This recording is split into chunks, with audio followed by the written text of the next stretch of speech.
Hello, everybody listening to the Fairweather Podcast. Your boy 2K Suave. I'm here with my dog, Alex Rodriguez. Fair warning, I may have lost my voice a little bit a few days ago. It's starting to come back a little bit, but if I sound like a little, you know what, don't laugh. It's just the nature of the beast. It's a new year, new us, 2023. What's happening? He's finding his voice is what he's trying to It's tell you coming right back. It's coming back. I promise. now. Oh What was no, going man. on, Just, bro? just ready for another year of podcasting sports and a better year, better me, better us, all that. So yep. What were your resolutions? My New Year's resolutions was I was gonna give up alcohol for 3 months so after Ramadan. So haven't had a drink in what's today, the fourth? 4 days. Hey, so you're not going to Gasparilla this year? Probably not. Probably gonna take it easy this year. That's Oh, tough. That's my favorite holiday. So that might be my last like hoorah. After that, I'm no. retiring. No one. No one. We After hear that, this all I the am time. retiring. Our friend group says this all the time, and we see them out there with they'll have the kids on the shoulder and shit. That's what I'm scared of. I'm like, damn, I'm gonna bring my kids into this mess. I don't know if I want to do that. Nah, if I get on a boat, I might go, but going to the parade this year, I'm probably gonna take it easy this year. I didn't do last year either, so it's Yeah, you two did. years. I didn't do last year. You was with me. I was with you last year. I don't think so. Yeah. I'm 100% sure I did not go last year. Oh, you're right. You're probably right. I 100%. was really intoxicated, so I don't remember much. I wasn't there last year. I All wasn't right, there. all right. A couple years back, we did do it, but no, not that year. All right. Well, let's get to some sports. First and foremost, obviously, we have to start the show off with one of the craziest things I've personally ever witnessed in my life. People tell me about, who were around for like Hank Gathers back in the day when he collapsed on the court. People watch Dale Earnhardt Jr.'s car accident in that race. It's every 10 years, there's something crazy that goes on in the sport. I remember it was his name Erickson, the soccer player, a couple years ago. I was about to say Christian Eriksen, yeah. Something similar happened to him. So this time around, I don't know. It's the last Monday Night Football game of the year. It was a game that's been hyped up by every media pundit. I mean, everywhere you went, everywhere you looked, this was supposed to be like the biggest game, biggest Monday Night Football game like ever. That's kind of how it was built. So everybody knows that everybody's watching that game. I don't know. I didn't get to see the ratings to see how many people were actually tuned in. But by the end of that night, everybody was probably tuned in to either ESPN or CNN or something because it was all over the place. But obviously, we're talking about Damar Hamlin. I hate to talk about the sad stuff in sports and the other side of sports that we don't like. But it is important that I feel like we do kind of address this situation because I feel like there's like a lot of ripple effects that came from this. But just I'll give the floor to you. Just kind of walk me through. Were you actually watching the game, and then when you found out what was happening? Like, what do how was your reaction to everything?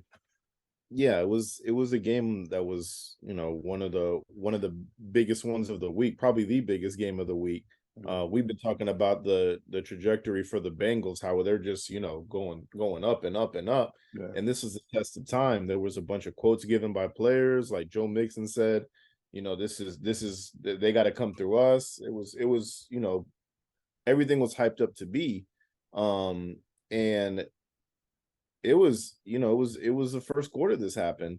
And if you look at that play over and over again, I know Bart Scott has his opinions on it, saying that T. Higgins led with the helmet, and I don't think. I think it was a clean tackle. It was a clean tackle by Damar, and then when he collapsed, I thought, oh shit, that's he's gonna get back up though, because maybe he's just dehydrated. Maybe he did get the wind knocked out of him, but when you saw the ambulance come on the field, and that's a little more serious. And my takeaway from that game is you saw emotions on both sides of the teams. Both teams were invested in one another. Players crying.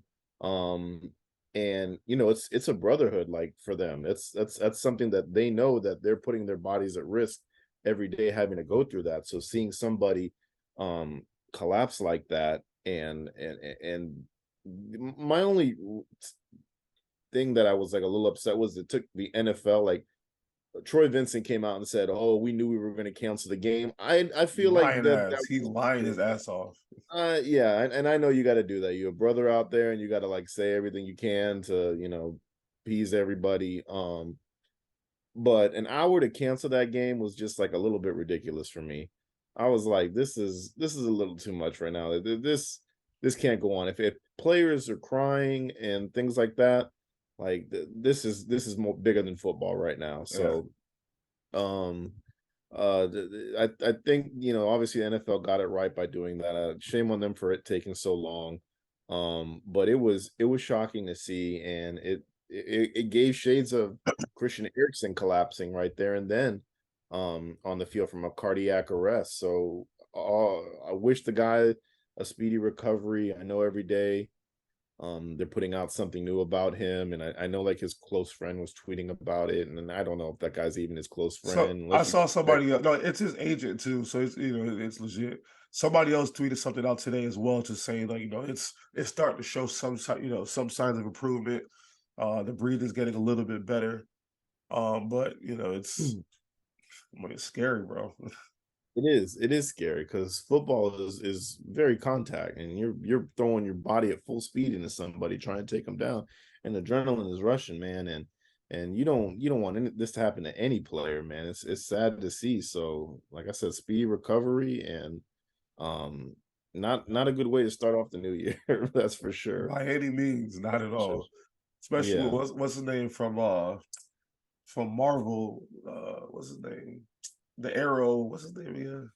Oh, Jeremy Ritter. Yeah, I mean, he got his crazy accent. He looked busted up. I'm like, damn. And Yeah, then, he's conscious though, which, yeah. that's good.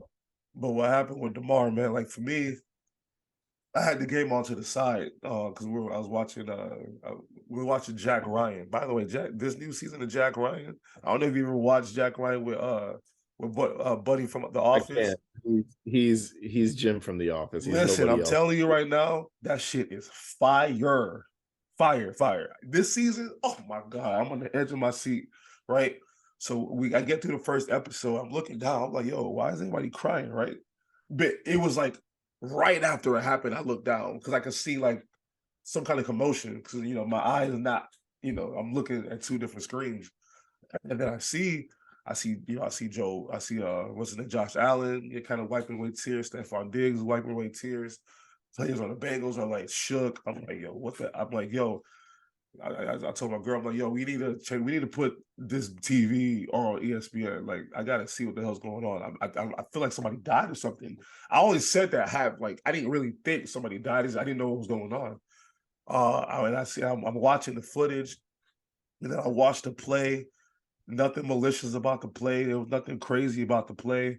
It was just, he just hit him at the wrong. I mean, you know how like somebody gets shot and they get lucky because they misses all the major arteries and you get lucky like that. This is like the flip side. Like he hit him, his helmet, face mask, whatever it was, hit him at the wrong, like the complete wrong possible spot that it could have hit. And he obviously got up and then got woozy and fell. I was like, yo, what? I mean, we saw with Tua like a couple weeks, like a month or two ago when his back, hit the ground and whatever. And we saw the same thing when he was woozy and then he falls. And then we see him on Monday Night Football where his hands are stuck. And at that time, I was like, yo, this shit is getting crazy. I don't know what's going on with the sport. It's getting dangerous, da da da. And then fast forward, it was like as if like the universe is trying to tell us something because it was like every time there's like a nationally televised game, I swear there's like a crazy injury that happens. And then the last Monday Night Football game of the year, where everybody's building this up, like Frazier versus Muhammad Ali, it's like damn, first quarter, it's like, and it happened. And the idea of anybody considering going back on that field to play football, that it would have been impossible. Like I'm on my couch, but under my covers and everything, chilling, and I had chills and like was very emotional. Like, can you imagine your brother on the field? You watch your brother die basically because they had to resuscitate him. Like he was Yeah, late, like his he heart was stopped not alive twice. for a little bit. Yeah, they said his heart stopped twice. That's Bruh, crazy. that's you can't unsee that. You know what I mean? Well, take it a step further. Imagine his mother in the stands And watching a that, or mother came in from Ohio, from Pennsylvania to come watch the game. So your mom's in yeah, the stands. T. Higgins' mom's in the stands. Nobody. T. Higgins does not deserve any slander. It's not a no, T. Higgins absolutely not. problem whatsoever. Absolutely not. He It's doesn't. just, It was a clean tackle. It's unfortunate what happened. Uh, but it's the magnitude of the ambulance never comes on the field. The yeah. ambulance You see, never like comes. the team doctors and everything, but like they called like 911 for this situation. That's some scary shit, man. Like for real. You just hope you never see stuff like that. And football is such a violent sport.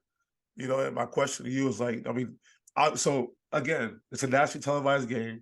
The last 15 years, like the league's been under just like the real microscope when it comes to head injuries, player safety. And then we saw the thing with Tua twice this year, and with all the other stuff that's been happening.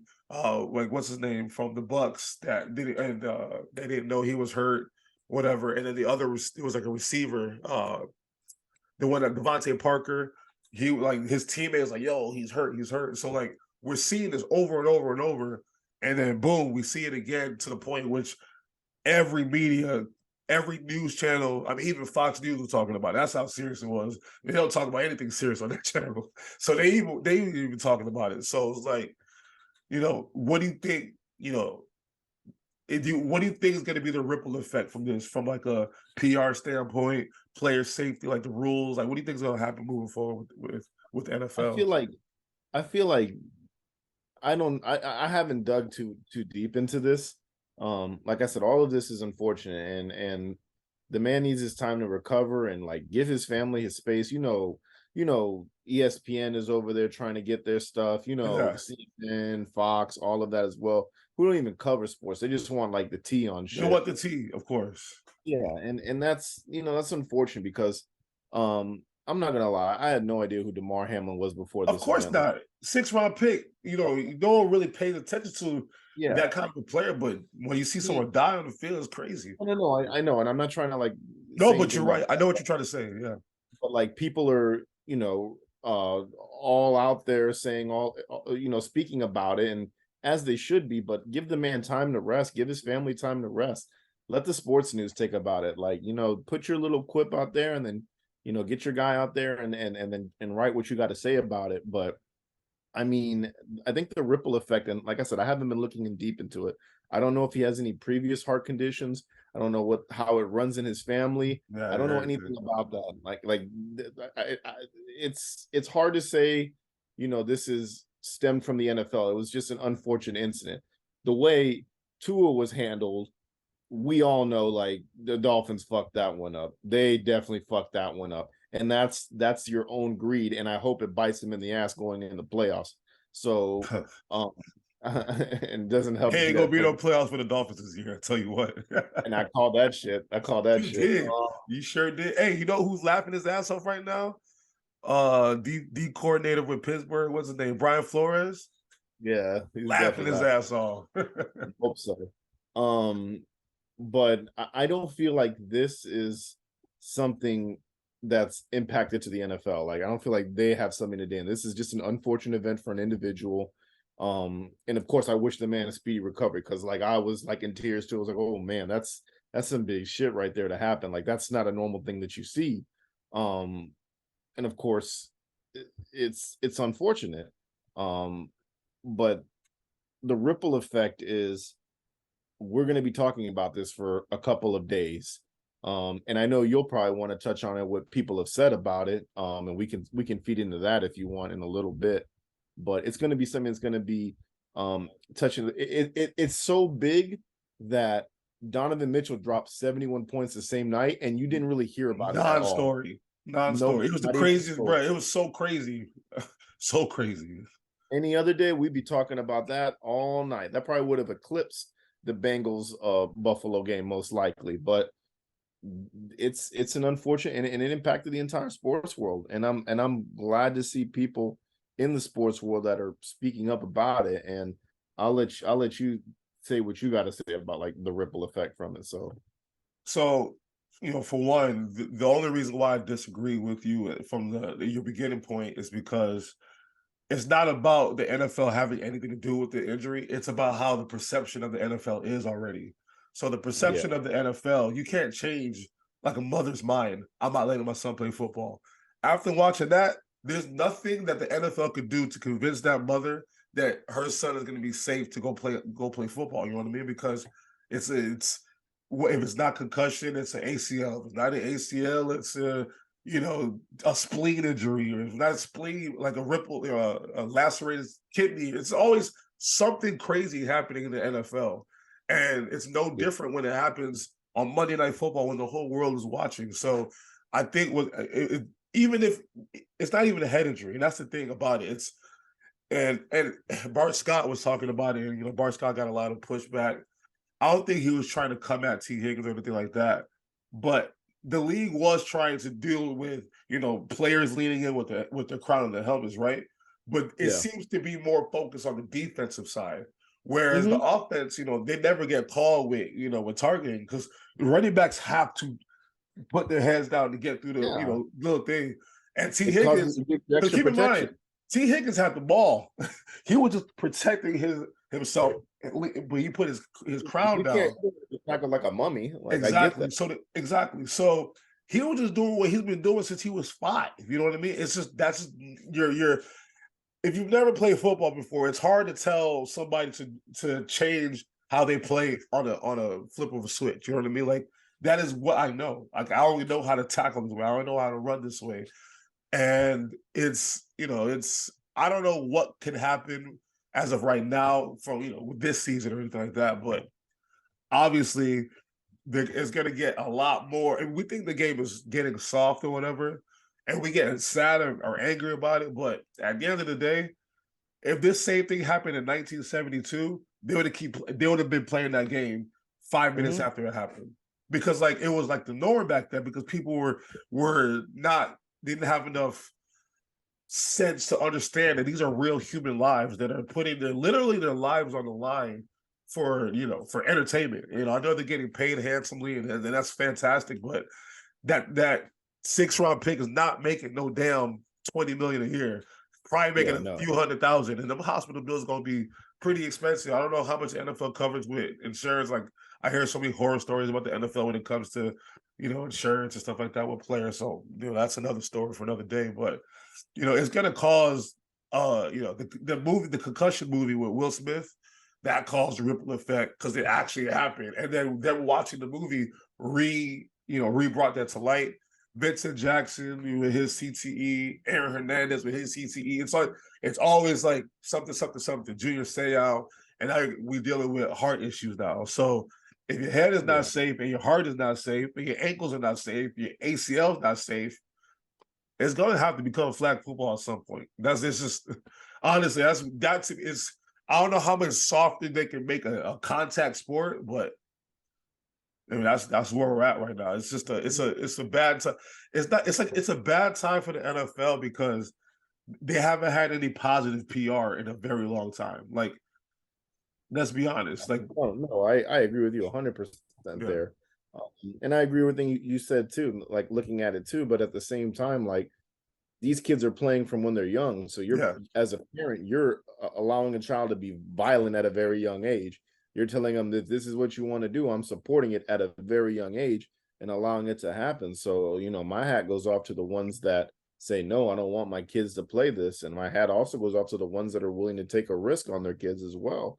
So, I mean, we could boil it down to every way. The NFL, like you said, has not had a good PR from, a point of CTE, a point of, blackballing Kaepernick out of the yeah, league.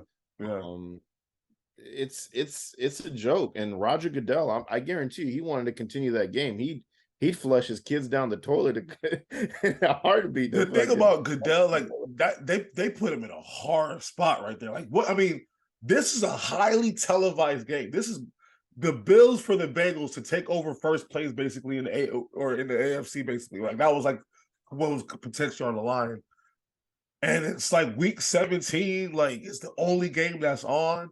There's nothing else on TV. There's no politics. There's no nothing. There's no dating shows. That was it. That was what you were watching if you had a TV on. And to have to see that and Jack Rabbit. abruptly, like what can you do? It's like, fuck. It's like a triple whammy for him. So I don't know, man. It's gonna be a rough. And then now it's like, hey, I Skip Bayless. Yeah. Yo, first of all, man, like when he put that tweet out, I tried to give him the benefit of the doubt. I really did. I was like, I was like, all right, I see what he's trying to say. I understand his direction, but the way the way he formulated did not sound that way. The way he formulated didn't sound with their heart. The way that people think with their heart and their emotions at the time, yes. And you read that, you're like, what a piece of shit, really. Exactly. And then like how he came at Shannon again this morning. Like y'all don't know if y'all know one thing about me. Allen Iverson, LeBron James, Shannon Sharpe, like Michael Vick, Chad Johnson, like those are like my guys. Shannon Sharpe is one of my like Ace Boom Coons, you know what I mean? Like he's my guy. And the way Skip doubled down on his tweet, because Shannon missed the show yesterday, comes back today, obviously distraught. His brother's career ended because he was paralyzed on the field for a little bit. So obviously this is something traumatic for him. And for Skip to be so insensitive, egotistical, dumbass, honestly, I mean, I don't have any respect for Skip. But anyway, he did tweet out, what's going to happen with the game. That's another thing that the NFL's got to deal with, because it wasn't like it was 8-8 teams or whatever. It wasn't like it was the Bucks and the Panthers. It was like, two really good teams fighting for a playoff spot. Like, it's like, first of all, at that moment, it's like, how can you even think about a playoff spot? I don't know what they can do with that game. We don't know if the season's going to be extended longer because of that game. We don't know if they're going to have two. Like, what can you possibly do in this situation if you're the NFL to make it feel just across the league? I don't know if you have any suggestions on that. I mean, I don't. I really don't. I think the NFL was right by stopping the game, obviously. Of course. Still don't agree with an hour of, us watching a man on the field and people crying on a field and updates of coaches shaking hands and players shaking hands in the locker room and things like that. I don't agree with that. But yeah, I don't know how they're going to do it. And as for, Skip Bayless's tweet, I saw it immediately. Yeah. I saw it immediately. And I was just like, I'm one of those people thinking with their hearts and heads. And I get what he's trying to say off the bat. But the communication is wrong right there. And I feel like we say this all the time. Like I don't think either of us are big Skip Bayless fans at all. I don't know how the guy is still marketable and how he has a following and things like that. It's kind of like people who like Trump. I feel like people who like Trump I'll give you one better. It's like and all right, Skip the human being, I don't think he's that bad of a person. Skip, no, I don't think so either. Skip the sports media guy, when he gets into that character, is one of the worst human beings I've ever come across in my life. But I don't want to compare him to Rush Limbaugh, but it's like Rush Limbaugh. Rush Limbaugh had the craziest following. That's actually, but he was also a very shitty person too. But he was actually a shitty person. Rest in peace. But I mean, he's really shit. But yeah, that's actually a good comparison. Yeah. But yeah, seeing that, and then I was like, yo, I gotta watch some. After he came on, I wanted to watch his show with Shannon Sharpe, and Shannon Sharpe wasn't there. Yeah. And watching that show was the most struggling thing I think I've done as a human being. It was so awkward. It was so awkward that he gave LeBron James praise. Bruh, and he was so lost that he finally admitted that he loves LeBron. Finally. Yeah, He broke character. That's how bad it was. it was very bad. I know you tweeted something, I tweeted something, I saw Lowe's tweeted something. It was ridiculous. Yeah. And then the next day I was like, well, Shannon's got to come back at some time, so I'm just going to tune in until Shannon comes back. So when Shannon came on and I was watching it this morning, it was this morning or yesterday. What This was it? morning. This morning. Yeah, this morning. When I was watching this morning, it was just awkward. Like you could feel the disrespect. And once again, I try and look at the benefit. Like Shannon Sharpe came out the gates hot. He came out hot, and I get the rebuttal from Skip why he's decided to speak up, but at the same time, you got to take actions for what you said and done. And literally, this man's brother went through a very similar thing where Exactly. Sterling Sharpe was paralyzed on the field for a little bit, and it's hitting to him. And yeah, you might have said in the dress rehearsal, we're not going to touch this topic. Oh, you're going to touch that topic. It's a black cloud over Shannon Sharpe's head. And this ego that men have, and like having the last word, and I got to say something before you can finish. Like, I know him and I talk on this podcast, but when he talks, I let him talk, and if I cut him off, he lets me say my thing, and we go right back and forth. But I mean, let the man say what he has to say. You didn't even give him a minute to say what he had to say. So I don't know. Skip Bayless, as the individual, I really don't know how he is. Like I said, I want to give him the benefit of the doubt. I bet he's everybody. Nice. Everybody who comes across Skip Bayless as the individual, they all say he's a good guy. Like, he's genuine. It's just that microphone's in his face, man. I don't know. Or his fingers on his Twitter fingers come alive. Bro, I don't know what the hell possesses him to say and do half the shit he does. And speaking on what you were saying, like about how he cut, like, this is not the first time that he cut off Shannon during a monologue. Like, when Shannon Sharpe has the floor and is speaking how he feels, Skip Bayless is the most disrespectful person I've ever seen. He did it with Tom. He does it with Tom Brady all the time. Whenever Shannon saying anything wrong about Tom, Skip's always shutting them down. I was showing my girl a monologue earlier about how often Skip does this since the Stephen A. Smith things. I've been talking about on live TV. He's blah blah blah while Shannon is talking, or he's going, oh wow, real, like in the middle of another guy doing his argument. Like, that is bro. He's like 70 years old. Bro, you cannot be that childish, bro. Like, you can't. Literally 5-year-old shit, bro. Like, I've seen 5-year-olds with a lot more respect than that. So, I didn't want to get worked up about Skip, but Skip has been getting me worked up because you know how I feel about LeBron, and you know how he feels about LeBron. So, like, how he feels about Iverson, how I feel about Iverson. He's always been against. I love T.O. I love Chad Johnson. He hates T.O. He hates Chad Johnson. So, like, me and him have always been like apart on basically everything except for Jalen Hurts. That's the only thing we're together on. He loves Jalen. I love Jalen.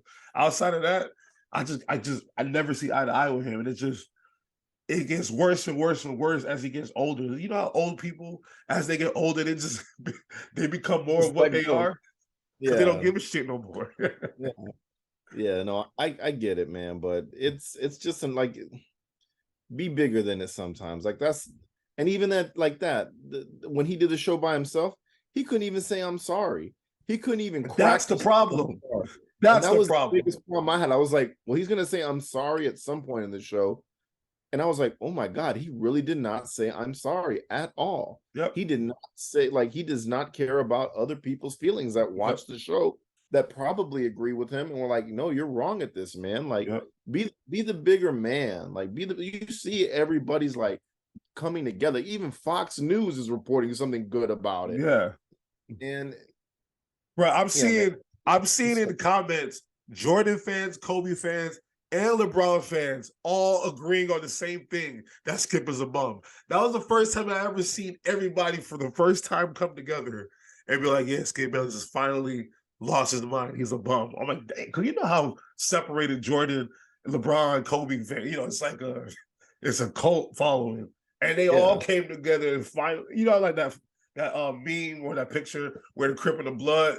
I remember, bro. That's how it felt. I'm like, damn, Skip Bayless caused unison, dog. Yeah, It's man. crazy.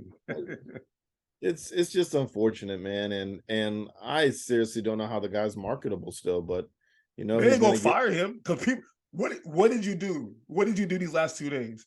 You tuned in to watch. Exactly. What did I do? I wanted to see.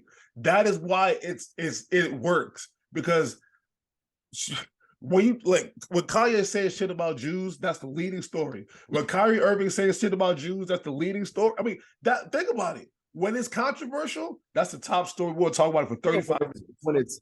When it's monetarily, when it's money involved, then Of yes, course. because Don Imus got canceled real quick when he Well, said yes. that. Nobody wanted to listen But to it that took shit. a while because Don Imus been saying some shit like that forever. It gets to a point in which the backlash is so bad that you can't overcome it. That's when it gets bad. Like some people's backlash is too over the top. Like, all right, we can't afford to have this guy on the TV show no more. So Yeah, yeah, times are changing and you're canceled now. No, and I get that. Like, does he deserve to be canceled? Like, I don't think he deserves to be canceled. I mean, he deserves to get punched in the throat. That's what he needs to happen. oh yeah, he definitely deserves to get throat checked for sure, man. But at the same time, like, I just don't get like how somebody who's obviously on the left side of the sports take of shit, or the whatever side you want to put him on. If everybody's on the right side, he's definitely on the left take of everything. How he just can't swallow that moment for a second and just be like, we're gonna prayers up for Damar. Like the tweet should have said something like, prayers up for Damar, wishing a speedy recovery, wonder how the NFL is going to recuperate this game. And I would have been that. Leave it at that. Wonder how the think about it. We're all thinking about the game. Obviously, it's all in the back of our heads.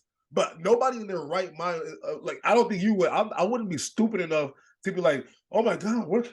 Like no, it's not about the game no more. It's about this kid who's probably dead. Like, come on now. Yeah. And for you fuckers in your fantasy saying you lost your fantasy league Bruh, and shit. I have Dawson Knox and T. Higgins in the game, and I needed them both to ball out. I was not thinking about fantasy football until the next morning. Like, damn, I wonder what's gonna happen with that. But in that moment, bro, that shit was like scary for me. I'm like, bro, I don't want to see this kid die. And he got the nerve to tweet what he says and not apologize at all. Like, come on, man. Ryan Clark was really good at saying what he said. Yeah. Ryan Clark's always been good to me with everything he said. Oh, me too, man. I love Ryan Clark. Ryan Clark needs his own show. They got to give him his own show because he technically has his own show. I mean, the Pivot, I know he has the other guy, but that's his show. Is it? You would say it's his show? That's his show. I mean, it's Ryan Clark to me featuring Fred Taylor and what's his name? Shannon Crowder. Ryan Clark is that is his baby. Like that show, obviously Fred Taylor and Ryan and Shannon Crowder are funny and they good insight, But Ryan is he's this.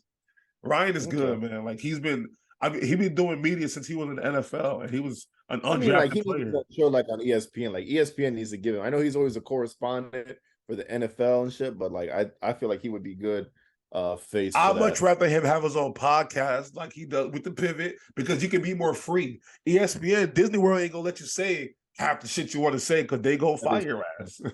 That is true. That is true. But all right, wish a speedy recovery for the we wish. Hey, Damar, please get better for real. But and I don't want to move on so abruptly, but I can only take so much sadness and anger for a day, and I've had enough of that these last couple of days. We got to get to the actual game on the field. It is the last week of the season now. Obviously, there's a lot of shit that needs to be figured out. With whatever happens with Cincinnati and Buffalo, that's above our pay grade. We can only analyze what we see and talk about what we see on the field. But it was this last week. We obviously were off last week. As we brought in the new year. So the last 2 weeks of football have been pretty crazy. The Eagles haven't won a game since I've been on the show. So I think I got to keep doing this shit until we win the Super Bowl. Because damn, I'm like, yo, Gardner Minshew was so ass. But anyway, that's part of one of the topics right now that we can get into is just, we're heading into the last week of the season, and there's so much on the line. Like, not really many teams can really just take a break because, like, there's playoff seeding, there's getting into the playoffs, there's home field advantage. There's a lot of shit riding on this week. So I'll start with you. What do you think is the most intriguing like races right now? Like, like in your aspect, from your perspective. Obviously, you're out of your race, but yeah, I know about the race, man, and I called it. Man. When you know what's funny? When you got me on to be a believer in this team, they lost like. They started losing. I was like, yo, this is what I expect. I truly expected this.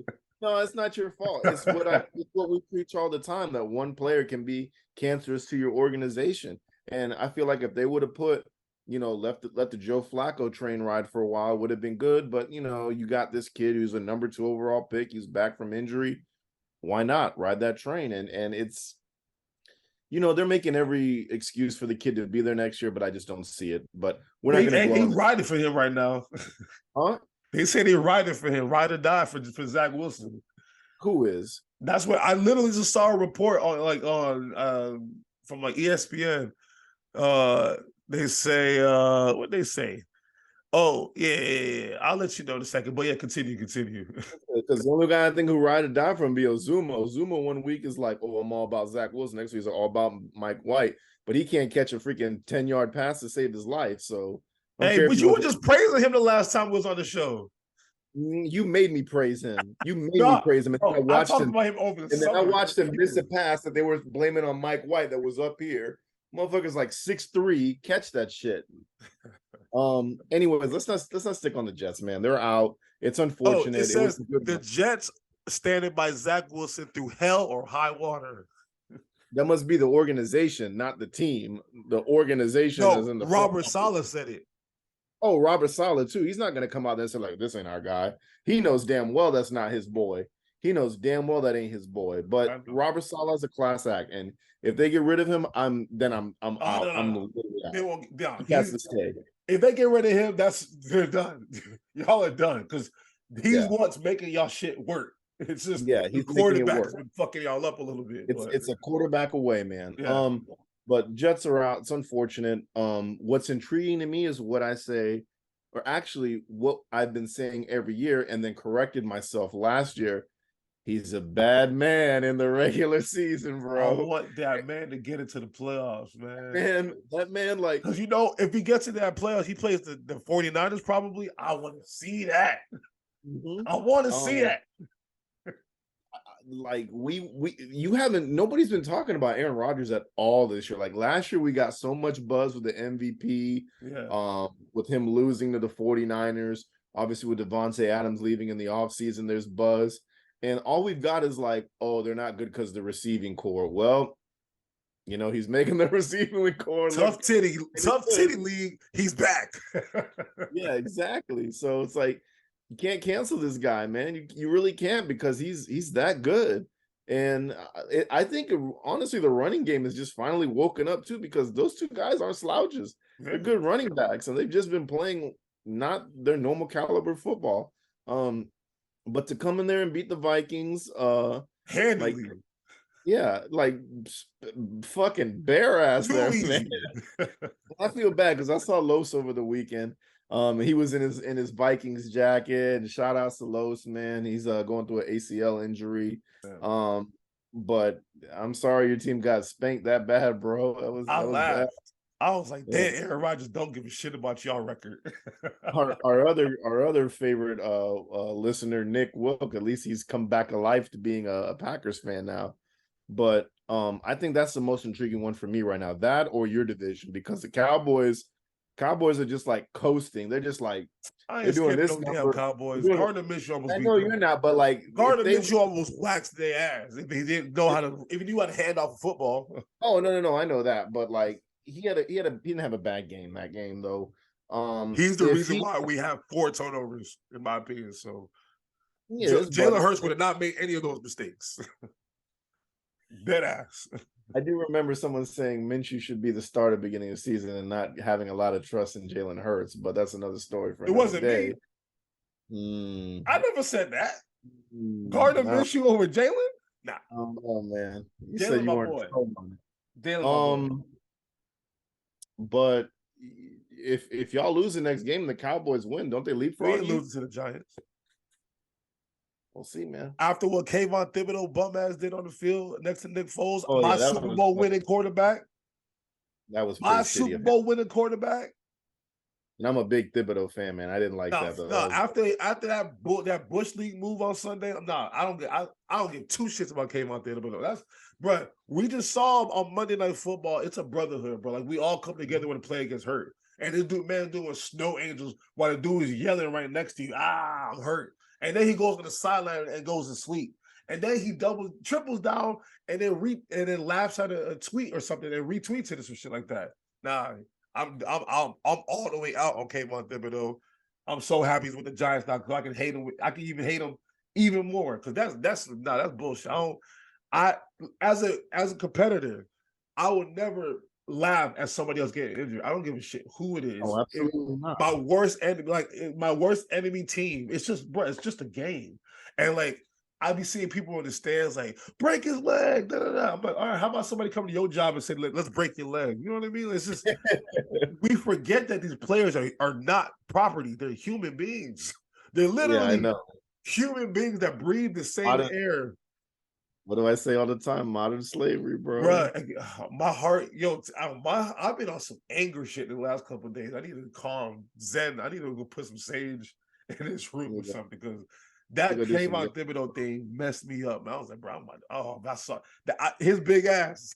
Like, yo, if I saw him, ooh, he whooped my ass, boy. Ooh, boy, if I saw him, I'm getting one lick on him, bro. That's my Super Bowl with MVP. But anyway, the Eagles, we ain't lose to the Giants. Look, man, Gardner Minshew is just ass, bro. That's all it is. We got humbled. I think the Cowboys game, I liked how we played. The Saints game was exactly what we needed going into the playoffs. We're not perfect. So I think we buttoned up all the shit we need to button up. CJ Gardner-Johnson's coming back.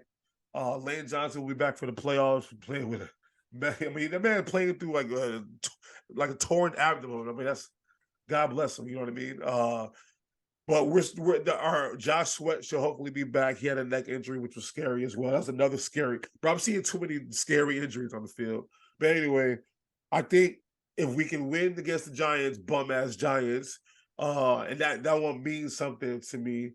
I feel like we're gonna go win that game, and then we're gonna have a week off. Everybody come back healthy, and we gonna be straight. You know what I mean? So we'll see with that. But I'm gonna come back to the Aaron Rodgers thing. Man, first of all, can we talk about the Lions on top of that? Because that's the last game of the season is essentially for a playoff spot. However, if the Seahawks beat the Rams, the Lions are automatically out anyway. I think that's how the tiebreakers work. Which sucks. Man. Huh? Fuck. Yeah, if Geno Smith, I know I'm going to tangents right now. I'll come back to my original point. But damn, Geno Smith was like, fuck y'all. First off, Geno Smith didn't have that great of a game. I'm sorry. It don't even matter. He's the quarterback that beat y'all. No. I know that. I'm not taking that away from him, but don't tell me Geno Smith came in and we beat ourselves that game. Yeah. We beat Kenny Walker too. Kenny Walker was a dog that game. Oh, Ken Walker, yeah. Ken Walker, when he ripped for that 60-yard run, I was like, yep, yeah, that's the way the game's gonna go. Just go Jet. But yeah, coming back. But go ahead. Coming back. So, like, if the Seahawks win that game, first of all, that would be a big shout out to Geno. And second of all, that would mean the Lions and Packers game was kind of irrelevant for the Lions, though. But we talking about Dan Campbell. I know for a damn well he's not going to let Aaron Rodgers just walk into the playoffs. You know, no. We coming for that ass, Aaron Rodgers. So that Sunday night game, bruh, you don't understand. Now it's like I have so much mixed emotions because how I felt about this Monday night game that just happened is how I'm already feeling about the Sunday night game. Like, oh, I can't wait for that game to be on. And I'm just hoping that nothing goes crazy this weekend because, like, damn, I just want to see, like, everybody go home to their families or whatever. But, boy, Aiden Hutchinson is playing spy in the back, getting interceptions. Oh Aaron yeah, Rodgers that is shit doing was his thing. dope. Bruh, this collision course is what the world needed. And I hope it's snowing. I hope it's cold. Where's the game being played? I hope it's being played in Green Bay. I gotta check. If it's in Green Bay, oh my god, oh, yeah, I have it written down. Oh, it's in Green Bay. Boy, I hope it snows, it's cold, it's the frozen tundra, and Dan Campbell gotta stop Aaron Rodgers so that Aaron Rodgers gotta get his revenge on the 49ers. I'm definitely looking forward to that. In the AFC, you know, that Bills, Chiefs, Bengals thing is going to be interesting how they figure that part out. The Jags and the Titans also play to figure out who goes to the playoffs between those two. So that's another big game right there. But I'm interested to see who gets that last spot in the playoffs for the AFC because the Pats somehow Billy B got them back. I mean, we were poo-pooing on how they ran their offense all year and da-da-da-da, but they So find themselves with an opportunity. I mean, they got to beat the Bills to get there, which is another yeah, but, thing to deal with. But yeah, yeah, the Dolphins like Dolphins. it's unfortunate, man. Yeah, the Dolphins like yo, Teddy Bridgewater, man. Like I hate to give him this comparison now, but he is literally I hate saying because I like Teddy I Bridgewater. like him too. I like the other guy too. I'm about to compare him to, but like every time Teddy Bridgewater steps on the field, like injury, concussion, hurt wrist. He's literally Anthony Davis of the Yeah, NFL, man. oof. He literally is, Nah, man. I ain't well, look he's in there. not as talented as Anthony Davis, but I mean, he was a dog when he got to the league. But damn, for real, He was, every but time you're just waiting he's for the such injury to happen. and the Dolphins don't have a shitty line. Like that line, Yeah, they went out and made that line better. So don't tell me that, you know, Teddy Bridgewater, like who I would say is the best backup, one of the best backups in the NFL, like can't go out there and win you a game. But the Jets took him out his first game, and then freaking he goes out against New England. He's always going out, and it's unfortunate. And Dolphins fans, they down to the third string against y'all, right? yeah, yeah. No, I think they just signed somebody. They Oh, signed a Glennon. yeah, they signed a war draft. Bro, they're so desperate. They got Mike Glennon. If we can't beat Mike Glennon, my God, man. But I don't think they're going to start him right away. This is not no Baker Mayfield situation. They got to do it in the locker room. He's been there all season. So I think Glennon Yeah, is just there for insurance. But if a homeboy gets hurt and Glennon got to come in, that'd be some crazy shit, dog. it would be, man. But how much I would love for the Jets to knock the I want Dolphins y'all out to of win that. the But you already beat them this year. So it's like, it's hard to beat a team twice. It's hard to beat a team twice, but we knocked out Teddy and Pats took care of Teddy in the other game. So Touche. knock out another quarterback. Yeah. So I mean, it's a different lay of the land, but it was fun while it lasted, Dolphin fans. That's all I can say. But And for real, they finished 9-8 last year. And they yeah. fired their coach only to go finish 8-9 or 9-8 again. Like what? Clearly, it's an organizational problem. Y'all fired this man for no reason, and that's neither here nor there. But What's funny is how everybody chastised Tua, and then once he does well, like, oh, we told you he was good. Like I always knew the guy was good, but he's injury prone. That's the only. That's the other thing. That was my concern. Like he can't stay. Like just like Teddy, bro. It's like when is it gonna happen?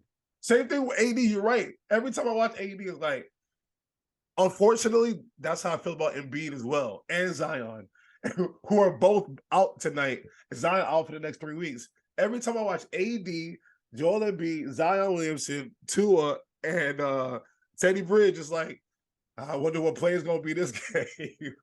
I wonder what play. It's sad, bro, but it's the reality, and that's part of your draft evaluation. It's like, yo, how many times has he been hurt in his career? Because it just might be your body didn't grow at the right pace that it was supposed to, and you just gonna get hurt, bro. That's just what it is. So, but injury-prone players, man. This is what it is. Some players are like that. Exactly. It's unfortunate. I mean, I'm injury prone, so I know how it feels to be injury prone. So trust me, I get it.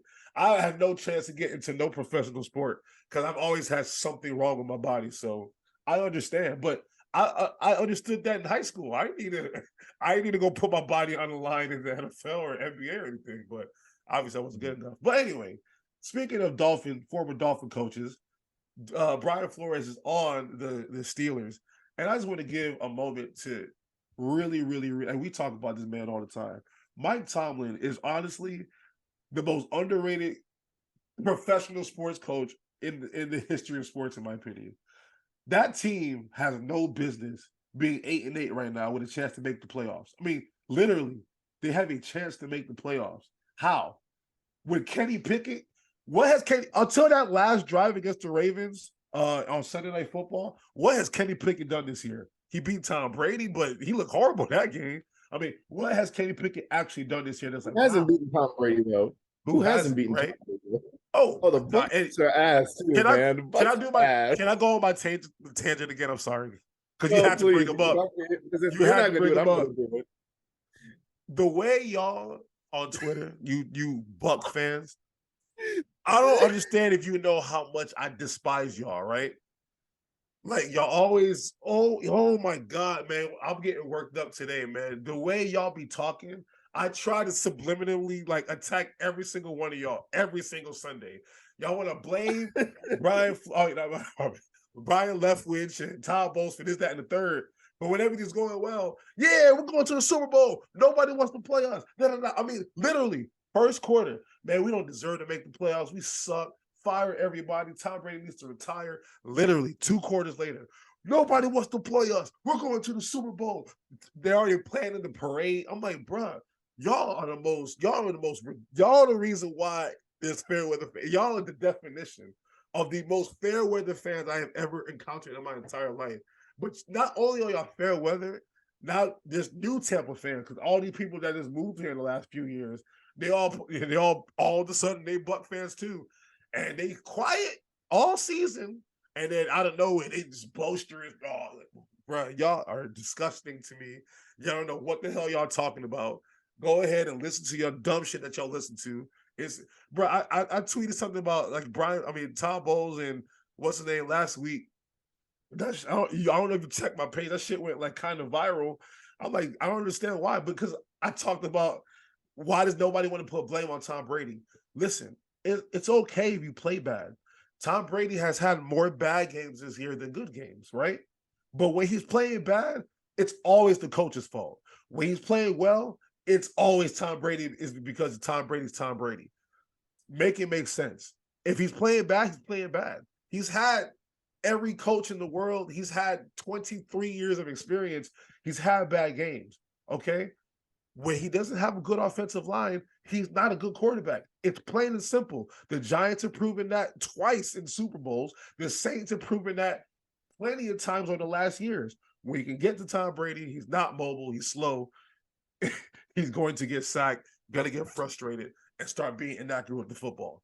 It's happened a lot more this year because the offensive line is terrible.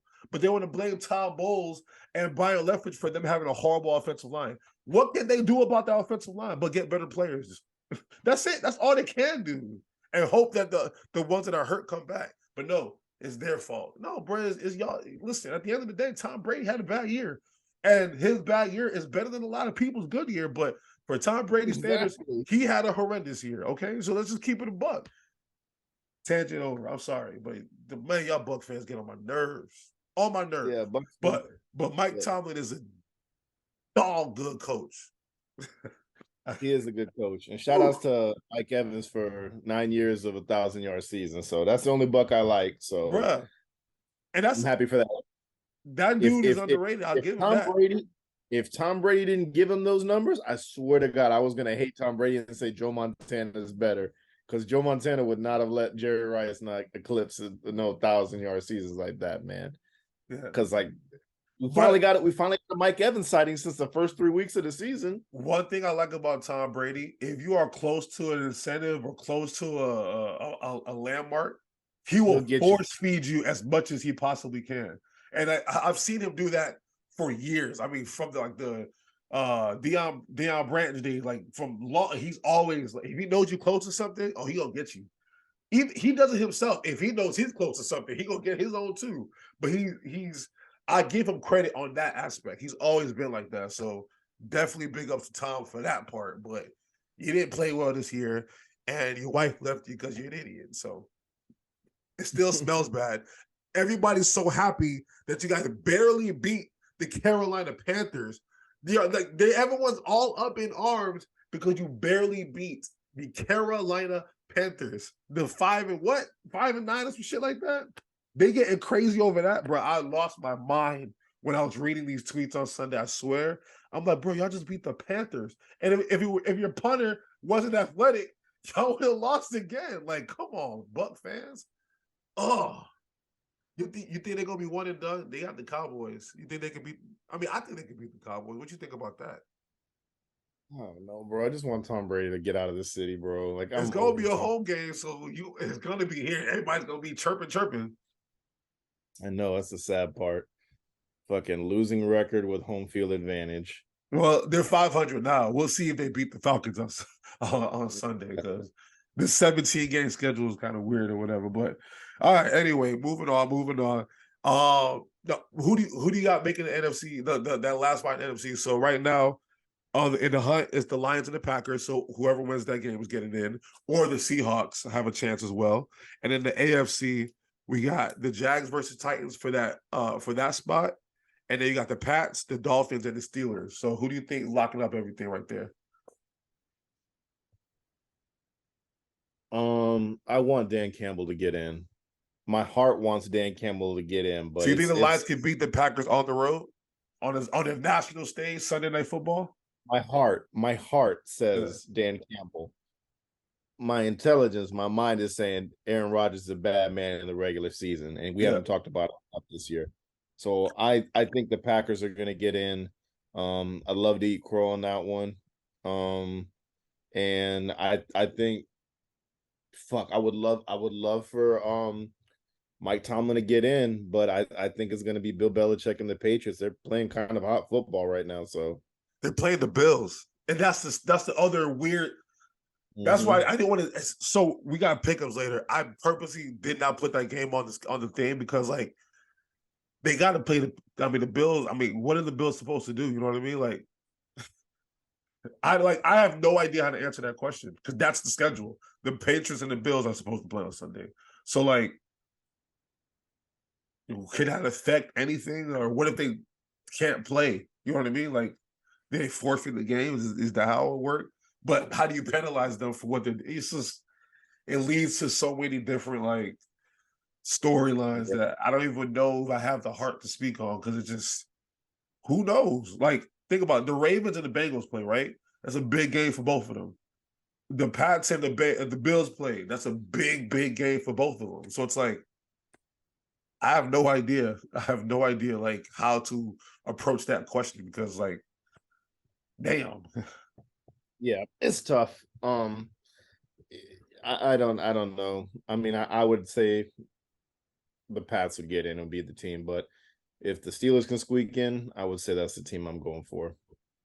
I just need y'all to beat the Dolphins, okay? Because like, yeah, it will be funny for them to be humbled again because we all know Dolphins fans. We probably know too many Dolphins fans. We know one for sure, and we know one for sure, but it's just how they get so like they have not won a Super Bowl since 1973. And the way they be talking sometimes, you think they're the Patriots in the last 22 years. It's just like, yo, slow your roll. Dan Marino hasn't played in 30 years, guys. I want you to know that. It's been 30 years. Not 30, not 30. 21. 21? It's like 21 years. It's been a long, very long time. So. He retired like by the time I lived in Florida, I think. He retired. He played 17 seasons. He retired in 2000. Yeah, so 23 years. Okay, 23 years. Long fucking time, boys. Which is crazy because it's not that far from 30. And keep in mind, he didn't even win a Super Bowl. So he played 17 seasons. He retired 23 years ago. So that's more than 40 years ago since y'all done anything. So slow your roll. Slow your roll. All right. And then so you got Pats and the Packers. I got the Packers. Well, Yeah, I got the Packers. I got the Packers because I really want to see Aaron Rodgers versus the 49ers. I really want him to go into San Francisco after, because San Fran has come to Green Bay and beat his ass. And I think it's time for him to be like, you know what? I'm not going to take this shit. And he goes against Brock Purdy and does what Tom Brady couldn't do and go whoop that ass. And that's what I want to see. I want to see Aaron Rodgers get that 7th seed and go whoop up on Brock Purdy and them. Because Jarrett Stidham should have did it.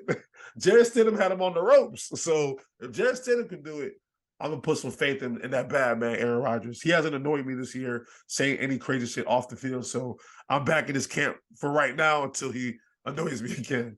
And in the AFC, man, I would love to see Mike Tomlin in there. A lot of shit has to happen. And I don't know what's going to happen with that Patriots-Bills game. But if I had to be very, very objective, I have a feeling that the Dolphins are going to beat y'all because I feel like y'all heart is not going to be into it because y'all just been dealing with so much the last few weeks. And I think the Steelers, even though the Steelers win, the Dolphins are ahead of them by a little bit of percentage points.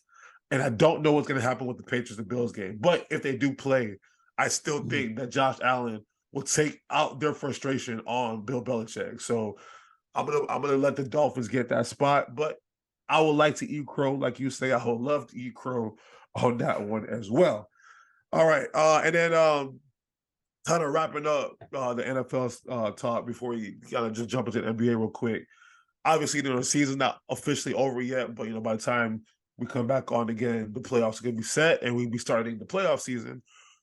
From your perspective, like 2-part question, because I want to give your biggest pleasantly surprises this year, and then your biggest disappointments. But I also kind of want you to tie, because the Jets are obviously going to be tied into that for you, because that's part of your everyday life. So your biggest surprise and disappointment, and just put a bow on your season and kind of your what you're looking forward to now that you see what you got. My biggest surprise of the season, like from a good standpoint, or from a pleasantly bad? surprised. Surprised. I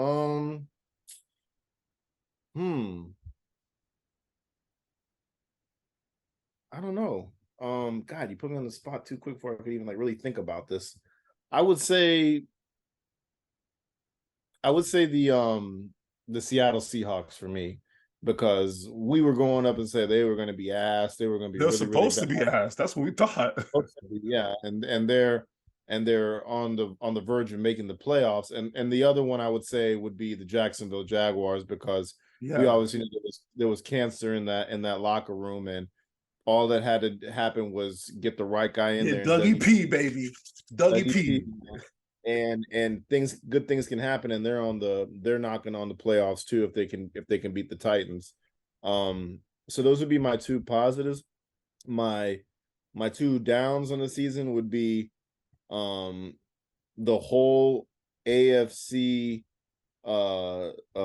West, except for the Chiefs, how you let me down. And shit, what was the other one? Well, the Chargers are finishing off the season well, so yeah, and the Rams too, because I picked you to go back-to-back Super Bowl. So I look like an idiot, and 11 losses, and you're probably gonna have 12. And fuck those picks, right? So hopefully you get some later round guys that do well for you. Those would be my 2. That sucks. Those would be my 2 big L's right there. And as for my team going forward, just address the quarterback. Would you call your season a big surprise or a big disappointment? Oh, big surprise for me, because I said 4 wins. Yeah, I think I said 3 to 4 wins is what I said on it. And you made me a believer, and then I was like, God, this does not feel right. But it's still in the grand scheme of things, when you actually, when the season's over, your emotions out of it, you're gonna look back at the season like we went from the number what y'all pick? What pick y'all had? Number 4? Because y'all saw us, right? 3 or 4. Y'all went from the 4th pick to 3. Almost making the playoffs. 3rd pick. Y'all went from the 3rd pick to no, it was 4th. It was Walker, Hutchinson, Texas got Buddy from LSU, and then y'all was like, hell yeah, y'all got Sauce. It was 4. I think we got him 3. Regardless, whatever. It was 4. I know it was 4. But no, like I'm happy for them. The only thing is, like, it's New York, so it's going to be a roller coaster, and it just sucks that it had to be the quarterback, man. It sucks that it had to be the quarterback, The most and important position. yeah, and you know, I've told you repeatedly, I'm not sold on this kid. I haven't liked him since they drafted him. I've never You've been been on top of that. I'm not one for it. And when I saw Mike White play, I was like, okay, there's flashes that get us to where we need to be with him as a bridge, not as a long time solution. I don't think Mike White is the long term solution. If you get him a healthy O line, things could be different. But the defense this year, chef's kiss. You went and got the right guys. DJ Reed, I didn't think he was going to be worth a shit, but oh my god, yes, I love being wrong there. DJ Reed is worth a shit. Quan Alexander turned the clock back. He did very well. Quinnen Williams finally had his season. I'm so proud of him. You know, we both love that kid coming out of college. You know what year it is, bro, for him? For contract year. Payday. That's why. And you're always on top of that too. I'm always on top of it. And Sauce, you can't tell me there's a more dominant corner in the league than he is right now. They're gonna say that boy in Seattle is. And no, he ain't better than Sauce. Bro, hey, go look at the rookie of the year rankings. I think Buddy in Seattle might get him. I don't think so. If they do, fuck that shit. But he did well, and y'all were laughing at me for putting Sauce on my list of top corners in the league. We hadn't seen him play a lick of football in the NFL yet. We had to see it first. Hey man, we had to see it first. Hey, I know things, bro. I know contract years, and I know the right guys to get, man. So, and Breece Hall was on pace to be a Russian leader in the NFL too. Until not a leader, but he was on pace to win Rookie of the Year. I'll give him that. Yeah, him or a live man. No, yeah. So Wilson got 1,000 yards receiving for no, first Garrett. year. He stepped up. He stepped up. My takeaways from the Jets is one, address the quarterback position. If Zach Wilson truly is cancerous, please remove that cancer from the team. You don't put him as a backup because he's just going to poo-poo it. Get it out of there quick. Yeah, you can't have him as a backup. And the rookies were all good. Everybody played well. The O-line was probably like another one of our weakest spots. We had 3 guys go down.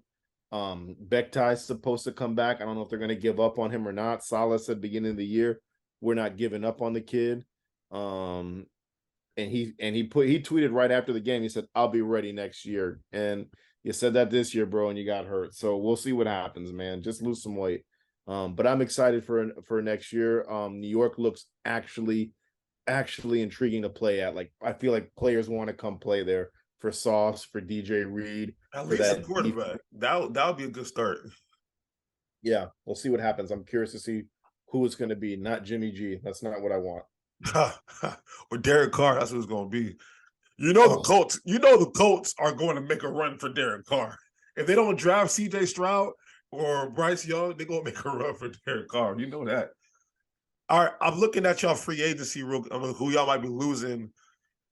Y'all should be okay. I mean, Sheldon Rankins, Joe Flacco, Mike White is a free agent. Somebody might throw him a bag.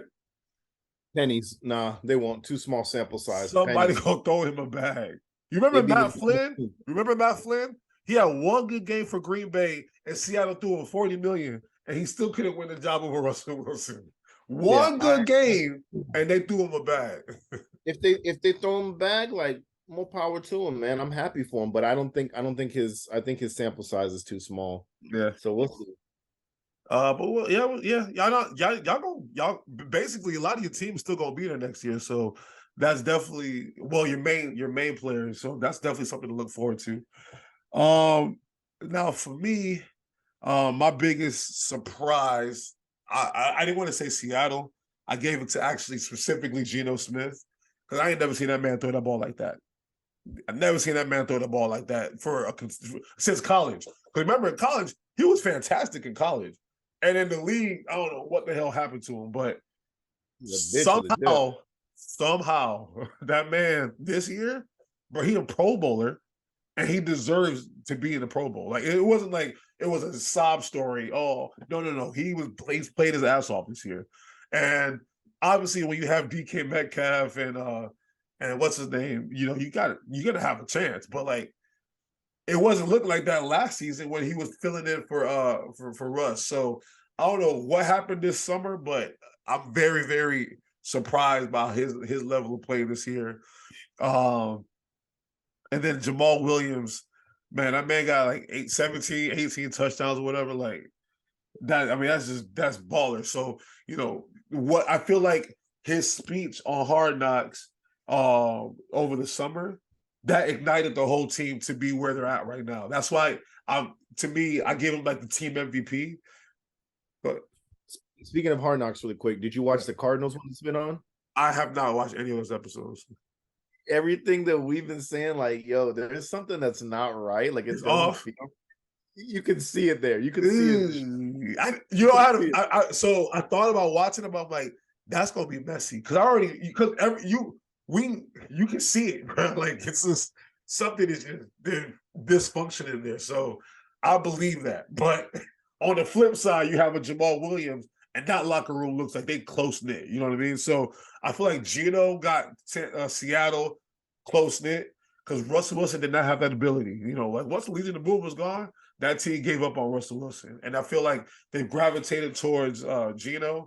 Detroit, they gravitated towards Jamal. Even New York, Sauce Gardner got y'all like close. The quarterback is kind of like, but they know which quarterback they want. They want Mike White. You know what I mean? But he wasn't the second overall pick, and he ain't getting paid all that money to be riding the bench. So I understand that from a managerial standpoint. But the players, if Zach Wilson's not in that locker room, that's a beautiful locker room over there. You got the veteran Joe Flacco, you got the young kid Mike White, and you got this baller ass defense like Seattle had, but Legion of Doom kind of shit, or Boom kind of shit. So like, I like what y'all got going on there, but y'all gotta get that man out the locker room and gotta go. Make that shit look right. That's all y'all need to figure that shit out. I think it's apparent, but from a PR standpoint, we really can't come out there and be like, yeah, he's gone. Like, I think it's done. Bruh, the Arizona Cardinals drafted Josh Rosen number 9 overall, and a year later got rid of him to go get Kyler Murray. A year. You think they gave a shit about PR? They're like, we don't need him, bro. We don't need But it's New York. New York PR is different from Arizona PR. I know. And they should not give a shit about anybody's feelings. If he ain't good, he ain't like, bro. The Knicks have been bad forever. The Jets have been bad forever. The Giants has been the only good positive things that they've had. The Yankees haven't had the best year for the last decade. Like they can't be patient no more. The New York market needs championships. Even if it's Brooklyn, the New York market, like, yo, we need to start winning again because like, what the hell's going on? Tampa won a lot of championships. Boston don't want a lot of championships. You know what I mean? Like we're New York. You know what I mean? Like they have to have that kind of mindset where fuck feelings. It's time for us to start winning, right? So figure out the quarterback thing and boom, y'all be straight. And then another a pleasant surprise. I just wanted because you brought it up, Jacksonville, bro. You know how much I love Doug Peterson, and you know how much I love Trevor Lawrence since college. Like those two are like my guys, right? So. And people make fun of me because I like to cheer for like mad teams. I don't give a shit. I like to cheer for a lot of teams. If I cheer for your team, it's because somebody's on that team that I really, really like, and I want him or she to be successful. Look, I used to hate the Lakers. When the Lakers are playing, I'm the biggest fan because I like LeBron James. I like Memphis. I never care about Memphis Grizzlies, but I like John Morant. And in the NFL, I love Trevor Lawrence and I love Doug Peterson. So hey. If they're successful, I am happy. And if I got to cheer for a team in Florida, I'm sorry, Tampa. I'm sorry, Miami. I'm cheering for the little brother in Jacksonville because they ain't never done shit, bro. They never won nothing. I got to cheer for the underdog. So I'm happy they got that clown Urban Meyer out of there. I'm happy to see Dougie P got that ship right. So those are my pleasant surprises. And obviously, the Russell Wilson shit. With the Broncos, I'm proud of them for having the balls in the first year to fire the coach. You know what I mean? Like fuck PR. Hackett was not getting the job done. And this weekend, Russell Wilson looked a little bit better. He finally started getting out the pocket again. So that I think next year there's something for them to look forward to. But that's Also, obviously. he also didn't say "let's ride" at all. Thank God. Hey, it was a hacking problem. Remember when we fired Joe Girardi? Every day that we won a game, I said hashtag Joe Girardi was the problem. It's sometimes that simple, bro. Like it could be the most simple shit. And I don't want to agree with the Bucks fans when it comes to Todd Bowles, but quite frankly, it could be that simple too. It could be that simple, but I'm not going to get too analytical with that. But the West, we talked about it earlier. Like the Rams, I knew they was going to be not as good as last year. I didn't know they was going to be this bad, bro. They have the most losses ever for a team that won a Super Bowl the previous year. So I didn't know it was going to be so bad you cut your leading rusher, bro. I didn't know it was going to be that bad. So the Rams were trash this year. The Las Vegas Raiders were built to be this. Oh my God, they got Chandler Jones and Max Crosby on the defensive line. They can't sack nobody. They can't play no defense. They got Devontae Adams. They got Josh Jacobs. They can't get shit done, bro. So that was a huge disappointment. And Josh McDaniels once again has proven he's a great offensive coordinator. Same thing maybe with Todd Bowles. He's a great defensive coordinator. But that head coaching shit is hard, bro. It's a different mindset that you got to bring. So he's going to have to work on that. I don't know what positive outlook they have because they already let Derek Carr basically go. They clearly don't want him there no more. Jarrett Stidham, I know he had one decent game. He's not going to be the answer. So where do you turn to now, right? So the West was a disappointment for me this year. The Colts, once again, you're a dark horse every year. Can't figure shit out.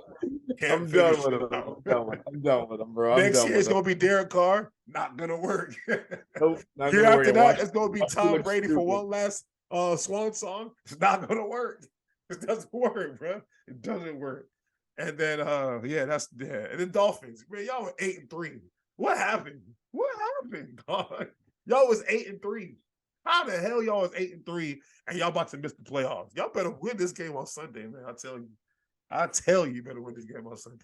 So, I'm on passion mode today. Like I feel like I'm a minister at the church at the costume. You know what I mean? I'll be sweating. The Holy Ghost over here, man. For real. All right. All right. We done with football. All right. Basketball.